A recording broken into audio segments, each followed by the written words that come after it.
The air inside the packed courtroom was thick with tension. Every seat was filled, reporters whispering, cameras rolling, and all eyes fixed on one man, Richard Hale. The once smug software engineer now sat at the defense table, his hands clenched together, jaw stiff. His confidence was slipping.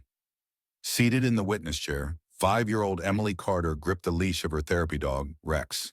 The large German shepherd, battle-scarred from his past life as a canine officer, sat protectively by her side. His amber eyes were locked onto Hale, unblinking, unshaken. Judge Mark Sullivan raised an eyebrow. "Miss Carter, do you recognize the man who tried to take you?" Emily didn't speak. She hadn't spoken since the attempted abduction. But then, she moved her fingers. Just a small, subtle twitch. It was enough. Rex's entire body went rigid. His ears snapped forward, muscles coiling like a spring. Then a deep, guttural growl rumbled from his chest. The sound sent a chill through the courtroom. The prosecutor's eyes widened. The jury shifted uneasily. But most importantly, Richard Hale's face turned pale. FBI agent Jason Statham, seated in the front row, leaned forward. His sharp blue eyes studied Hale's reaction. He had worked with highly trained dogs before, in the military, in law enforcement. Dogs didn't react like this unless they knew something. Rex wasn't just sensing Emily's fear. He was identifying a predator. Hale's lawyer, Michael Graves, shot to his feet. "Your Honor, this is ridiculous. A dog's reaction is not evidence." But Judge Sullivan wasn't convinced. He rapped his gavel. "Sit down, Mr. Graves. The jury will determine what they believe." Emily, still silent, slowly lifted her hand and pointed directly at Hale. The room erupted into murmurs. Some gasped, others held their breath. The jurors exchanged glances. And that's when Richard Hale broke. His smug dimpled, his jaw clenched, his fingers twitched against the table. The cold sweat on his forehead glistened under the courtroom lights. Jason watched every micro-expression. Fear, panic, realization. Judge Sullivan's voice cut through the tension. "Mr. Hale, how do you plead?" Silence. Jason saw Hale's throat move as he swallowed hard. His lawyer whispered something frantically, but Hale wasn't listening. His eyes flickered to Rex, the dog who had just exposed him. And then, in a barely audible whisper, he muttered one word: "Guilty." The courtroom exploded. Reporters scrambled for their phones. The jury gasped. Emily's mother and Sarah Carter let out a sob of relief. Jason, arms crossed, smirked. "That's what I thought." But then, something caught his attention. Across the room, near the back of the courtroom, a man in an expensive navy blue suit was watching the scene unfold. He wasn't reacting like the others. No shock, no whispers. Just a cold, calculating stare. Jason's instincts flared. The man, tall, well-groomed, wealthy, wasn't just an observer. He was interested in this case for another reason. And he didn't like what had just happened. Rex sniffed the air, his ears twitching. Then, he turned his head sharply toward the man in the suit. Jason noticed the shift immediately. Rex sensed something again. The man in the suit adjusted his cufflinks. His eyes met Jason's for just a second. A silent message. Then, without a word, he turned and walked out of the courtroom. Jason's gut tightened. Who the hell was that? After the chaos of the courtroom, Jason stepped out into the hallway, his phone buzzing in his pocket. He glanced at the screen. "Unknown number," he answered. "Statham." At first there was only silence. Then, a voice distorted by a voice changer spoke. "You think Hale was the mastermind?" Jason's jaw clenched. "Who is this? You're just scratching the surface, Agent Statham. This is bigger than you." Jason's grip on the phone tightened. His eyes flicked around the hallway, searching for anything suspicious. A tail, a watcher. Nothing. The voice continued. "You want to know the truth? Follow the money and ask yourself, why do black children keep disappearing and no one gives a damn?" Jason's heart pounded. The line went dead. A slow exhale left his lips. He had spent years dealing with corrupt cops, dirty politicians, human traffickers, but something about this call felt different, more calculated, more dangerous. In that last sentence, it hit hard. Why do black children keep disappearing and no one gives a damn? Jason already knew the answer. Because the system wasn't built to protect them.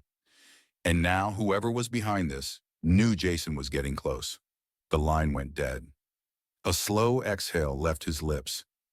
He had spent years dealing with corrupt cops, dirty politicians, human traffickers, but something about this call felt different, more calculated, more dangerous. In that last sentence, it hit hard. Why do black children keep disappearing and no one gives a damn? Jason already knew the answer. Because the system wasn't built to protect them. And now whoever was behind this knew Jason was getting close. Jason Statham stormed into the FBI headquarters, his jaw tight, his mind racing. The call from the unknown number kept replaying in his head. Why do black children keep disappearing and no one gives a damn? That question wasn't just a taunt. It was a truth he had ignored for too long. He pushed open the door to the Criminal Data Analysis Division, where rows of analysts sat in front of glowing screens. He spotted Lisa Carter, his black FBI partner, hunched over a desk, scrolling through case files. Lisa was sharp, tough, one of the best investigators he knew, and she had been fighting against this system for years. "Lisa," Jason said, striding over, "I need a list of missing kids, specifically black children, the last 5 years, all cases." Lisa's fingers hovered over the keyboard. She gave him a wary glance. "Why the sudden interest?" Jason exhaled. "Something's off. Someone called me after the trial, told me I was just scratching the surface. Said black kids are disappearing, and nobody cares." Lisa's lips pressed into a thin line. Then, without a word, she started typing. Seconds later, her screen filled with names. Hundreds of them. Jason's stomach twisted. Jesus Christ. Lisa clicked into the case statuses. White kids, immediate response teams, full media coverage, Amber Alerts issued, black kids, minimal police action, cases classified as runaways within 48 hours, barely any media attention. The difference was staggering. Lisa's voice was cold. "I've been saying this for years. The system doesn't look for black kids. They don't even pretend to care." Jason clenched his fists. This wasn't just incompetence. This was intentional neglect. And then, something even worse. Lisa sorted the cases by resolution. More than half of the missing black children were listed as case closed, no leads. And next to them, Jason saw the real smoking gun records deleted. Jason's pulse spiked. "Wait, what?" He leaned in. "Who the hell is deleting case files?" Lisa's fingers flew across the keyboard. She traced the deletion timestamps. These weren't purged normally. Someone inside the system wiped them. Jason's voice turned deadly serious. "Who has access?" Lisa hesitated. Then she scrolled to the authorization logs. One name flashed on the screen. Deputy Director Martin Wells. Jason's stomach dropped. Wells was one of the highest-ranking officials in the FBI, a man who had been in the Bureau for decades. Lisa leaned back, rubbing her temples.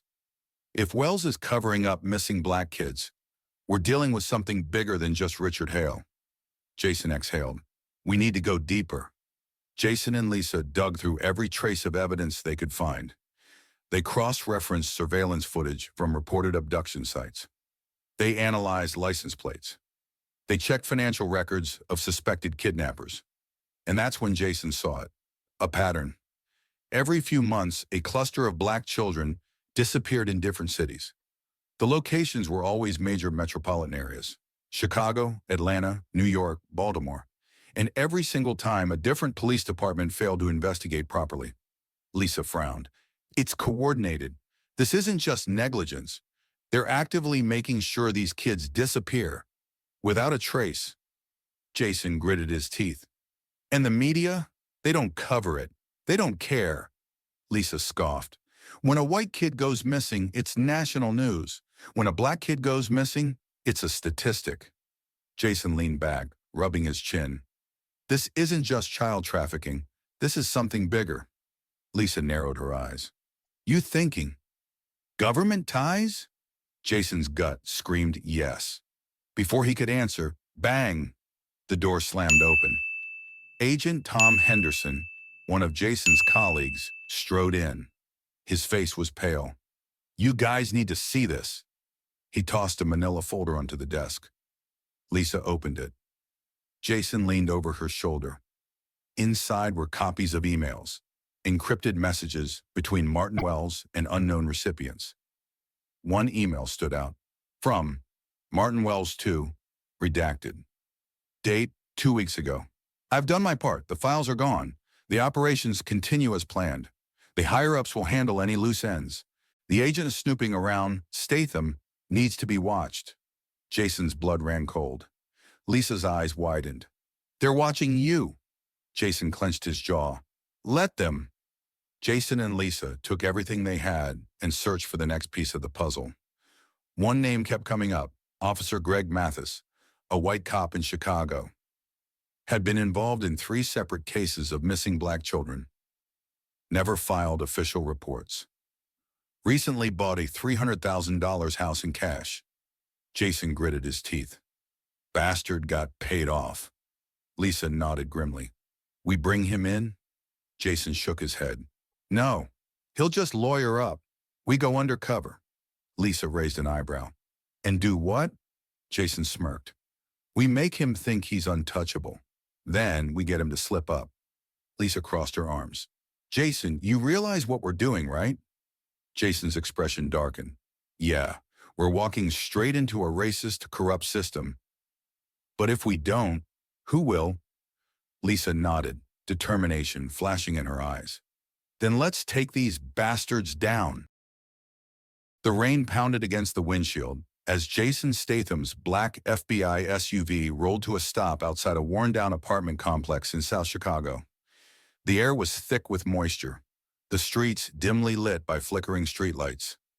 Jason shut off the engine, glancing at his partner, Lisa Carter. This is it, she muttered. Angela Williams. Her son Noah disappeared 5 days ago. No Amber Alert, no search party, nothing. Jason's jaw tightened. And the cops told her he probably ran away? Lisa scoffed. Yeah, because a scared 8-year-old black kid just vanishes into thin air, and no one gives a damn. Jason exhaled sharply, gripping the door handle. He had seen it before. Black families begging for help while the system turned its back on them. But not this time. They stepped out of the car and climbed the cracked steps to apartment 207. Lisa knocked. A moment later, the door creaked open, revealing a tired, broken woman. Angela Williams looked like she hadn't slept in days. Her eyes were swollen, her dark skin slightly pale from stress. Miss Williams, Lisa said gently. I'm Agent Carter. This is Agent Statham. We're here about Noah. At the mention of her son's name, Angela's lips trembled. She quickly stepped aside, waving them in. The apartment was small, but neat, except for the living room, which was covered in missing posters of Noah. Handmade signs, newspaper clippings, a mother fighting a battle alone. Angela collapsed onto the couch, rubbing her temples.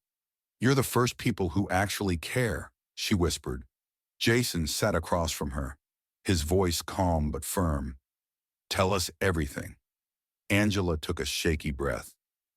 Noah was playing outside, just like any other day. I was watching from the window. I stepped away for 5 minutes, just 5 damn minutes, and when I came back, he was gone. Lisa's brows furrowed. And the police? Angela let out a bitter laugh. I called them right away. You know what they said?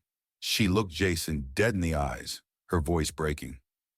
Black boys run away all the time, ma'am. Give it a few days. He'll come back. Jason's stomach twisted in rage. Lisa shook her head, disgusted. They didn't even look for him. Angela nodded, wiping a tear. I begged them, but that officer, Mathis, he shut me down. He smirked. Like he already knew Noah wasn't coming back. Jason and Lisa exchanged a look. Officer Greg Mathis, the same white cop who had been linked to other missing black children cases. the same cop who had bought a $300,000 house in cash. Something about this case stank of corruption. Jason stood. "We'll find out what happened, Miss Williams. That's a promise." Angela nodded weakly, her eyes filled with a desperate hope she hadn't dared to feel in days. Back in the SUV, Lisa pulled up Mathis's file on the tablet. 38 years old, no history of misconduct, always assigned to missing persons cases involving black kids. Jason gripped the wheel, his knuckles white. And somehow, those cases always went cold. Lisa tapped the screen. "And get this, he's a member of an organization called the Sons of Valor." Jason's blood ran cold. He had heard of them before, a secretive, racist brotherhood of law enforcement officials. They operated under the radar, covering up crimes, protecting their own, and eliminating problems that didn't fit their version of America. Lisa's voice was tight. "Mathis isn't just ignoring these cases. He's making sure they disappear." Jason's jaw clenched. "Then let's make sure he doesn't see us coming." Later that night, Jason and Lisa watched from their unmarked car as Officer Mathis stepped out of a high-end cigar lounge in downtown Chicago. "Big night for a public servant," Lisa muttered. Jason smirked. "Let's crash it." They stepped out, moving fast. Before Mathis could react, Jason grabbed his arm and slammed him against the wall. Mathis gasped, then sneered. "FBI? The hell is this?" Jason's voice was ice cold. "Where's Noah Mitchell?" Mathis grinned, but his eyes flickered with something. Unease. "That little punk ran away. Not my problem." Jason tightened his grip, pressing him harder against the brick. "You and I both know that's bullshit." Lisa held up a folder. "Your financial records, Mathis. Big cash deposits every 6 months, from a shell company tied to the Sons of Valor. You're covering up kidnappings, aren't you?" Mathis laughed, shaking his head. "You think you're onto something big, huh?" Jason's eyes narrowed. "I know I am." Mathis stopped laughing. He licked his lips, looking around, as if checking for an escape route. "You don't get it, do you?" he finally said, his voice lower now. Jason tilted his head. "Enlighten me." Mathis leaned in slightly, his tone deadly calm. "You think this is about money? You think this is just some trafficking ring?" Jason's stomach twisted. Mathis smirked. "You're messing with something bigger than you. The people I work for, they own everything. The cops, the judges, hell, even some people in your own damn FBI." Jason felt Lisa stiffen beside him. "Yeah," Mathis chuckled. "And you want to know the best part? They already know you're digging." Lisa froze. "What?" Mathis grinned wider. "You should have walked away, Statham. Now they're coming for you." Jason's blood ran ice cold. Lisa grabbed Mathis by the collar. "Who's they? Who's running this?" Mathis just laughed, shaking his head. "Doesn't matter. You won't be able to stop them." Jason took a slow step back. His mind was racing. If this went all the way up to high-level government officials, politicians, judges, they weren't just investigating a trafficking ring. They were exposing an entire system designed to keep black people powerless. Mathis smirked. "If I were you, I'd start saying my goodbyes." Jason's jaw flexed. He wasn't going to let this bastard get away with it. He turned to Lisa. "Arrest him." Lisa snapped the cuffs on Mathis' wrists. "You're done, you racist piece of shit." As they shoved him into the car, Jason's phone buzzed. Unknown number. He picked up. "Told you to walk away, Statham." Jason's chest tightened. Then, the call ended. He stared at his phone, his heart pounding. They weren't just watching him. They were making their next move. The night was eerily silent as Jason Statham, Lisa Carter, and Rex pulled up to the abandoned warehouse on the outskirts of Chicago. The building loomed in the darkness, its rusted metal panels groaning against the cold wind. The place reeked of something sinister, not just neglect, but secrets. Jason killed the engine. He scanned the area, instincts razor sharp. "You sure this is the place?" he asked Lisa. Lisa nodded, glancing at the trembling homeless man standing beside their SUV. His name was Earl Watkins, a black man in his late 50s. His clothes were tattered, his face worn with years of hardship, but his eyes held pure fear.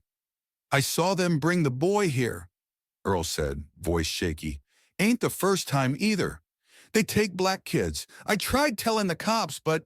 He scoffed bitterly, shaking his head. They don't give a damn. Jason exchanged a look with Lisa. They already knew that. Lisa grabbed her flashlight. Let's move. Jason reached into the back seat and unlatched Rex's harness. The German Shepherd jumped down, his ears twitching, nose working overtime. If there was anything to be found here, Rex would find it. The trio moved cautiously through the shattered doorway. Inside the warehouse was a graveyard of forgotten things. Broken furniture, rusted metal barrels, shattered glass. But something felt off. Jason's gut twisted. This wasn't just an old abandoned space. This place had been used recently. Rex sniffed the air, his body tense. He let out a low, deliberate growl. Lisa flashed her light across the room. He's onto something. Rex moved quickly toward a pile of debris, a broken chair, scattered rags. He stopped suddenly, nose pressing into something half buried under the junk. Jason knelt, moving the debris aside, and froze. Lying in the dirt was a small, blood-stained black doll. Lisa's breath caught. Oh my God! Jason picked it up carefully. The fabric was soaked in dark, dried blood. This wasn't just a toy. It was a message. Lisa looked around, suddenly uneasy. This place isn't just a dumping ground, Jason. It's something else. Jason stood, eyes scanning the shadows. They've been bringing kids here. Rex's ears suddenly snapped back, his body stiffening. He turned toward a darkened corner of the warehouse, his growl deepening. Then all hell broke loose. A sudden metallic click echoed through the still air. Jason's instincts screamed, "Down! Crack!" A sniper shot ripped through the darkness, barely missing Jason's head as he tackled Lisa to the ground. Rex lunged sideways, avoiding the bullet by inches. Jason rolled behind an overturned crate, gun drawn, his heart pounded. Sniper, second floor. Lisa pulled her weapon, breath ragged. They were waiting for us. Another shot whizzed past, shattering a metal beam behind them. The sniper wasn't just shooting to scare. They wanted Jason and Lisa dead. Rex, go! Jason ordered. Rex bolted across the warehouse, his silent paws barely making a sound as he disappeared into the shadows. Jason peeked around the crate. The sniper was on a rusted catwalk, partially hidden behind steel beams. Lisa tapped Jason's arm. We need to move or we're sitting ducks. Jason nodded. On my mark. Lisa clenched her jaw. Go! The two sprinted in opposite directions as the sniper fired again, but this time Rex was already in position. The German Shepherd launched himself up the stairwell, his powerful legs propelling him toward the sniper's perch. Jason saw a flash of movement. Rex's teeth sank into the sniper's arm. The gun went off, but the shot went wide. Lisa took her chance. She fired twice. One shot hit the sniper in the shoulder, sending him crashing off the catwalk. The man slammed onto the warehouse floor, groaning in pain. Jason ran up, gun aimed. Who sent you? The sniper spat blood, sneering. You're already dead, Statham. Jason's finger tightened on the trigger. Who? Sent? You? The man chuckled darkly. You think you're saving those kids? He coughed. You have no idea what you're up against. Jason's stomach twisted. Lisa kneeled beside the sniper, grabbed his collar. Where's Noah? The sniper grinned, his teeth red with blood. You're too late. Jason and Lisa exchanged a look. They weren't just fighting kidnappers. They were fighting an organized, well-funded operation. And they had just pissed off the people running it. Jason grabbed the sniper's radio earpiece and pressed it. A distorted voice crackled through. The product has been moved. The auction continues as planned. Jason's blood ran ice cold. He turned to Lisa, who looked just as horrified. The product? Lisa whispered. Jason's jaw tightened. They're selling these kids. Lisa's face darkened. We need to move, now. They grabbed the sniper's phone. Jason scrolled through the messages. One text stood out. Location received. 1270 West Harrington Dock, 3 a.m. Jason's heart pounded. Lisa stared at the address. It's a cargo port. Jason clenched his jaw. It's not just a cargo port. It's a market. Lisa froze. You're saying? Jason's voice was stone cold. They're auctioning black kids like cattle. Silence. Then Lisa exhaled sharply. We end this. Tonight. Jason looked down at Rex, who stood tall beside them, his fur bristling. This wasn't just a rescue mission anymore. This was war. Jason Statham stormed into FBI headquarters, his mind racing.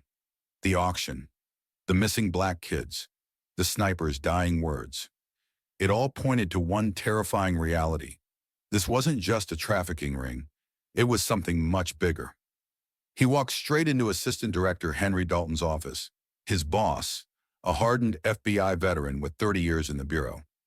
The moment Jason stepped in, Dalton sighed heavily, rubbing his temples. I already know why you're here, Dalton said, not even looking up. Jason slammed a thick file onto the desk. Then you know I have enough evidence to take this whole operation down.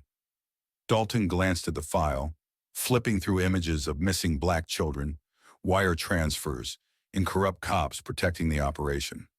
His jaw tightened. Jason leaned in. There's an underground network selling black kids to the highest bidder. And you know what's worse?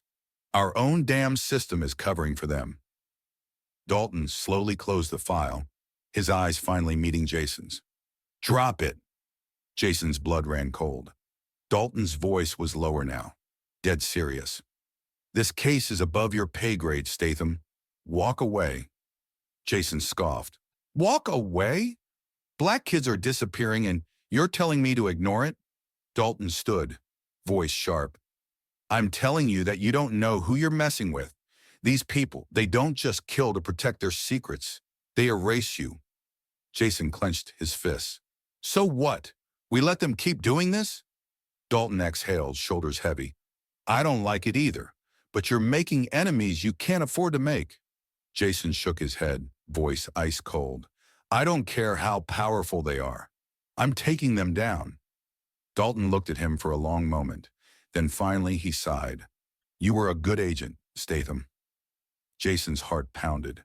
What does that mean? Dalton just sat back down and started typing on his computer, like the conversation was already over. Jason stormed out. He knew what that meant. He was no longer an FBI agent investigating a case. He was a target.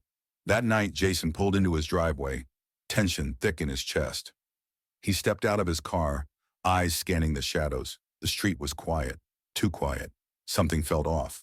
Rex, seated in the passenger seat, let out a low growl. His ears snapped forward, his body tense. Jason froze. Then, he saw it. A black SUV was parked down the street. No plates, tinted windows. Jason's pulse spiked. Before he could react, 3 masked men emerged from the shadows. Black tactical gear, Glock 19S. No hesitation, they moved fast. Jason barely had time to dodge as the first shot rang out. Crack! The bullet whizzed past his ear, shattering the side mirror of his car. Jason rolled behind cover, yanking his gun from his holster. Rex lunged. The German shepherd tore into the first attacker, his teeth sinking into the man's arm. The masked man screamed, trying to shake him off. Jason popped up, firing twice. The second attacker staggered back, clutching his shoulder. The third fired at Jason's chest. Bam! The bullet slammed into his vest, knocking the breath from his lungs. Pain exploded in his ribs. Jason gritted his teeth, rolled to the side, and fired a headshot. The last gunman dropped. Rex released the first attacker, who was now bleeding out on the pavement. The SUV's engine roared to life. Jason fired 3 rounds at the windshield, but the driver peeled out, tires screeching as the car disappeared into the night. Silence. Jason's breath was ragged.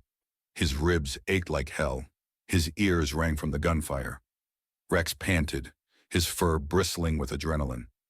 Jason staggered to his feet, stepping toward the injured gunman, who was groaning on the ground. He yanked off the man's mask. The man smirked through bloody teeth. Jason grabbed him by the collar. "Who sent you?" The man spat blood, chuckling. "You don't get it, do you?" Jason's jaw flexed. "Try me." The man's voice was low, mocking. "You're already dead." Jason's stomach dropped. The gunman's hand slipped inside his vest. Jason's instinct screamed. He shoved the man backward. Boom! A small explosion erupted from the man's chest, his vest rigged with a kill switch bomb. Jason shielded his face, debris raining down. They had sent assassins with suicide vests. This wasn't just a warning. They wanted him erased. Jason staggered back toward his house, his mind racing. His phone buzzed. He yanked it out. Unknown number. He answered. "Who the hell are you?" The voice was distorted, deep.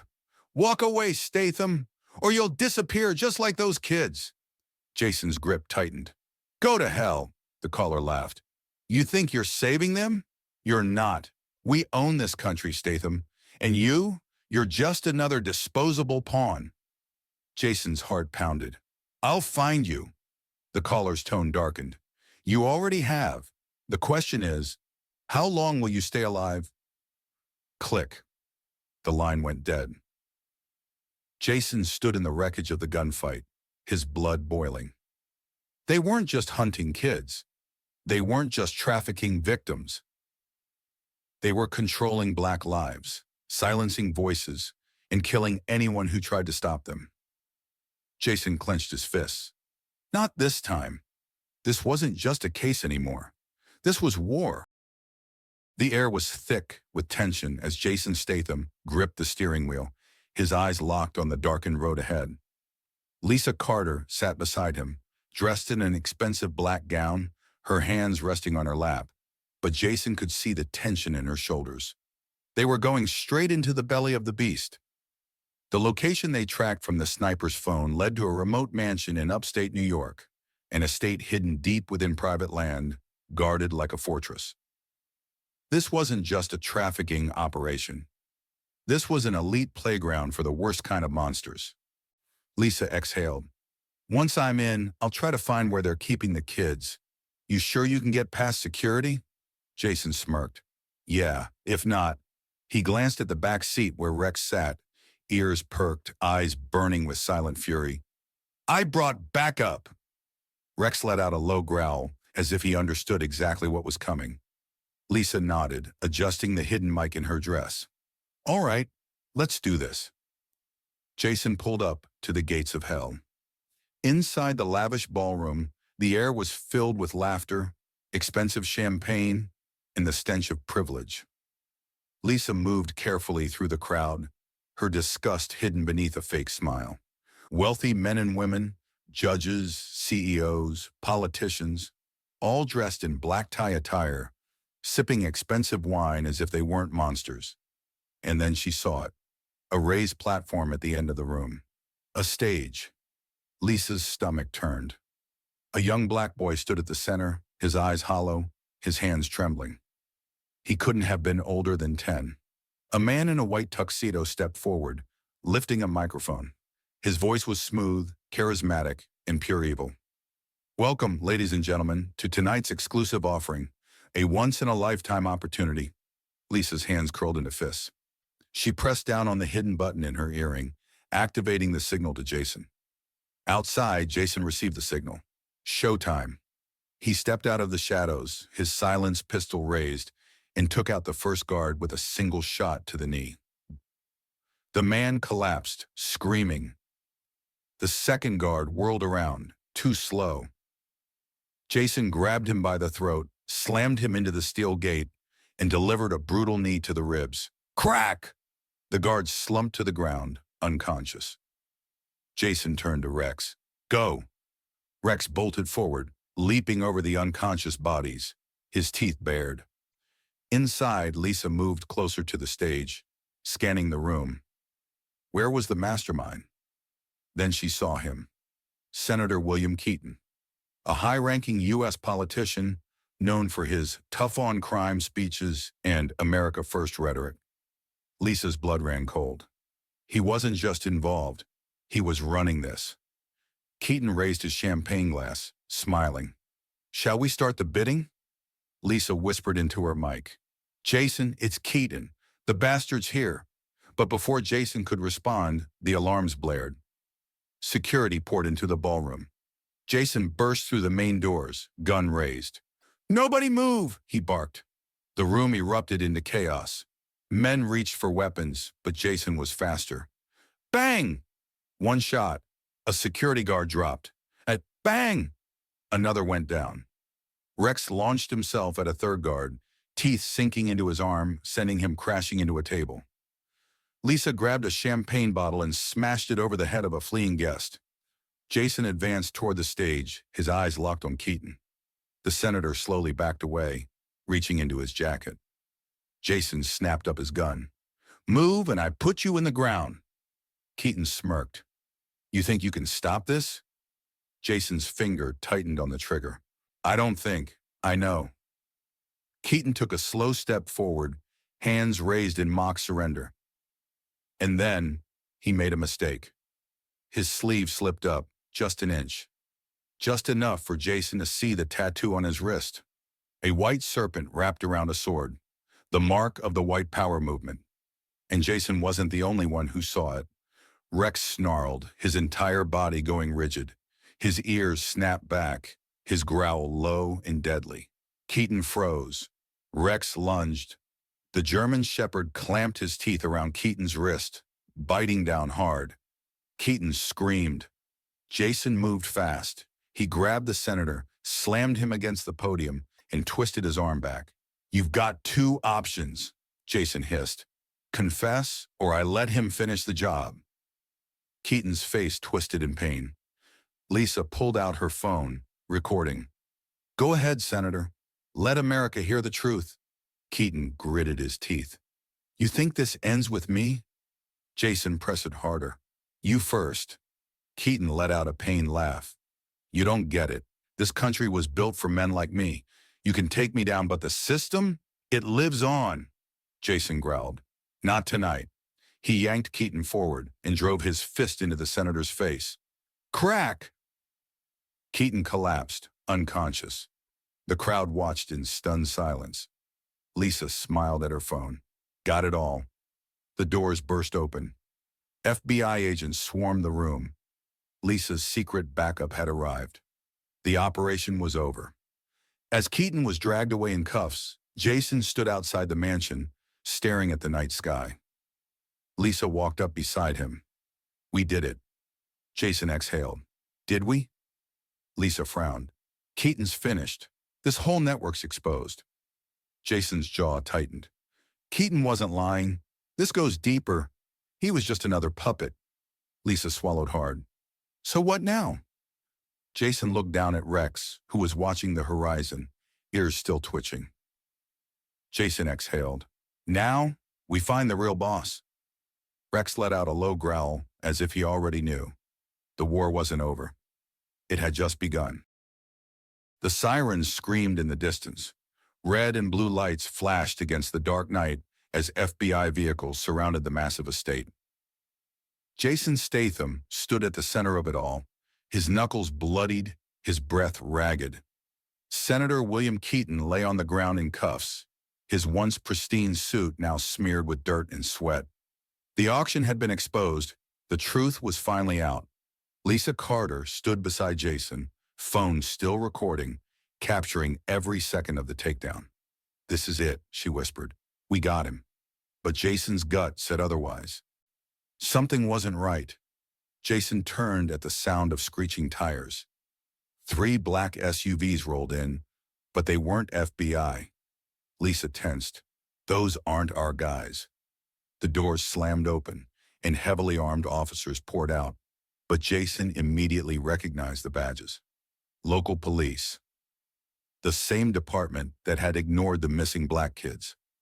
The same system that had protected this network for years. The lead officer, Captain Roger Dempsey, a broad-shouldered man in his late 50s, stepped forward, his hand resting on his holstered weapon. "Agent Statham," Dempsey said, his voice calm, too calm. We'll take it from here. Jason's stomach twisted. No, you won't, he shot back. Keaton is in FBI custody. Dempsey smirked. Not anymore. Lisa's grip tightened on her phone.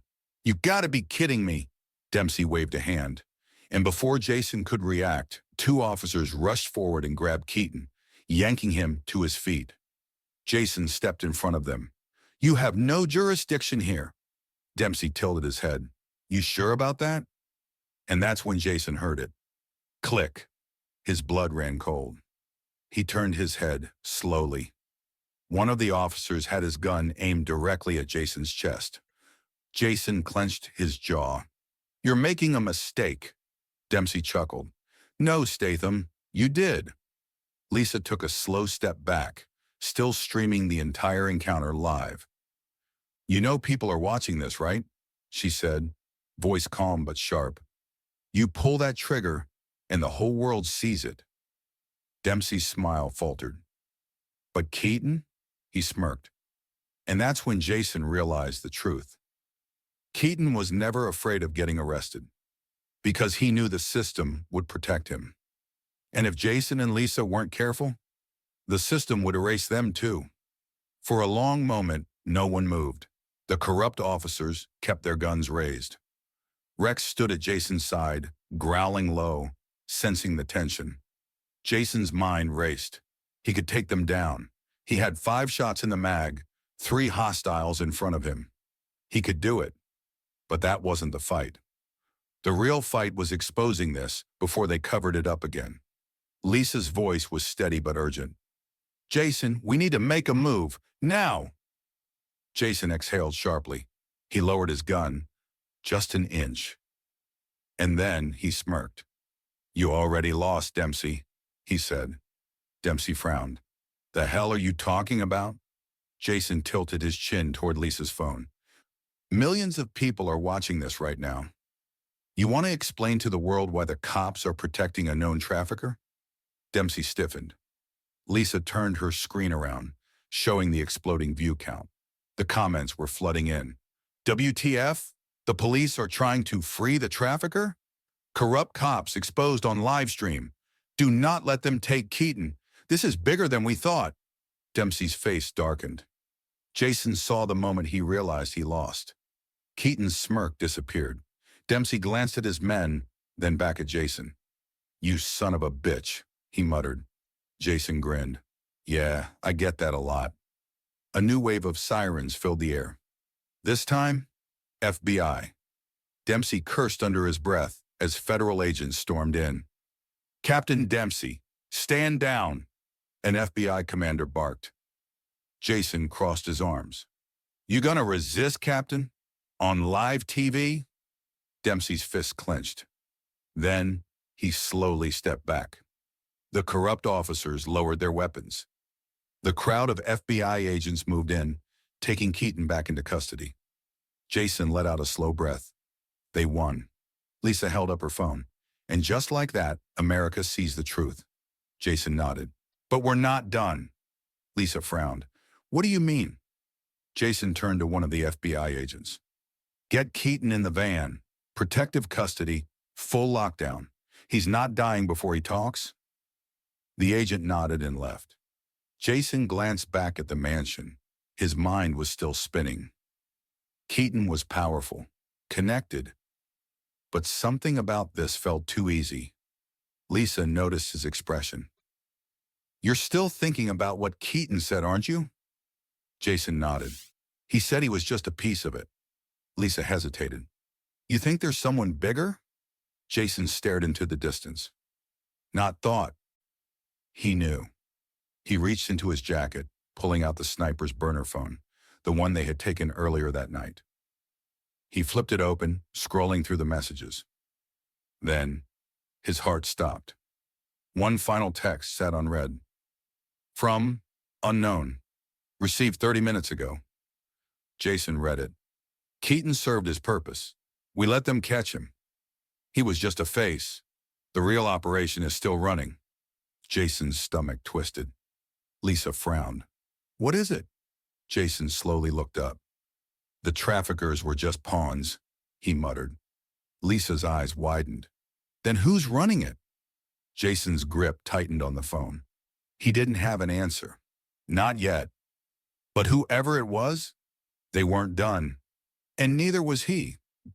To be continued?